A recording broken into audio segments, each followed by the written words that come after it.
আমি কোনো বক্তা নই বা কোনো সুবক্তাও নই। আমি সিম্পলি আপনাদেরকে এই অনুষ্ঠানের উদ্বোধনের জন্য এসেছি।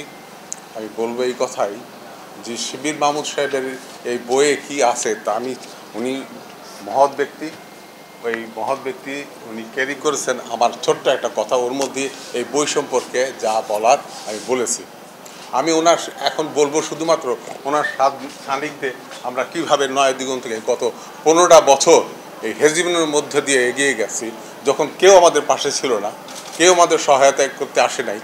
সেই সময় শিবির মাহমুদ সাহেব তার যাবতীয় শ্রম, মেধা, বুদ্ধি, বিবেচনা এবং তার যে পরিশ্রম সেটা আমাদেরকে উপহার দিয়েছে। আমরা এই জন্য গর্বিত।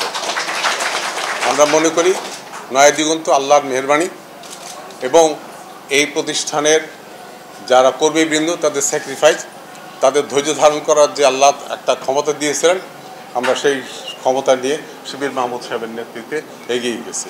এই জন্য আমি আবারও ওনাকে ধন্যবাদ জানাই। আপনারা যে শিবির মাহমুদকে দেখছেন তাকে হয়তো অনেকেই শিল্পপতি হিসেবে জানেন, কিন্তু উনি শুধু শিল্পপতি নন, উনি যে একজন রাইটার, ইতিহাস, জীবনবোধ এবং সমকালীন চিত্রকে তিনি তার পুস্তকে তুলে নিয়ে এসছেন। এটা একটা অস্বাভাবিক ব্যাপার। মানে একজন শিল্পপতি কোথায় এত সময় পান, কখন সময় পান, কিভাবে সময় পান, এটা আমাদের জানা ছিল না। এই পুস্তক সেটাকে করবে, প্রতিফলিত করবে।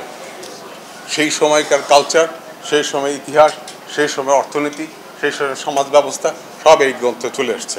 আমি শিবির মাহমুদ সাহেবকে গভীরভাবে কৃতজ্ঞতা প্রকাশ করছি এই বইয়ের জন্য। এবং সেই দুঃখের দিনে, সেই কষ্টের দিনে গত 15টা বছর উনি যে আমাদেরকে সহায়তা দিয়েছেন, আমাদের পাশে ছিলেন, এই জন্য আমাকে প্রচুর স্যাক্রিফাইস করতে হয়েছে, প্রচুর স্যাক্রিফাইস করতে। বিজনেস গেছে, ওইটা গেছে, ওটা গেছে, সব কি আছে সেটা আমি জানি না, কিন্তু উনি আছেন। আমি ওনাকে আল্লাহর প্রতি কৃতজ্ঞতা প্রকাশ করছি যে উনি আমাদের পাশে ছিলেন। আমাদের অনেক বড় বড় মুরব্বী, শহীদ মীর কাসেম আলী, কমান্ডার আতর রহমান, শাহ আব্দুল হান্নান ইত্যাদি যারা ছিলেন তারা চলে গেছেন। কিন্তু শিবির মাহমুদ আল্লাহ তাকে নেক হায়াত দান করুক, তার অবদান যাতে অব্যাহত থাকে, উনি যেন আমাদেরকে ভবিষ্যতে গাইড করে যেতে পারেন, এই দোয়া ওনার জন্য করি। আল্লাহ ওনাকে নেক হায়াত দান করুন, আমল করার তৌফিক দেন। আমি সবাইকে অনুরোধ করি আমার সাথে সাথে ওনার জন্য দোয়া করবেন। ওনার সৃষ্টিশীলতা, জাতির প্রতি ওনার যে কন্ট্রিবিউশন এবং যে কমিটমেন্ট, সেটা যেন উনি অম্লান রাখতে পারেন।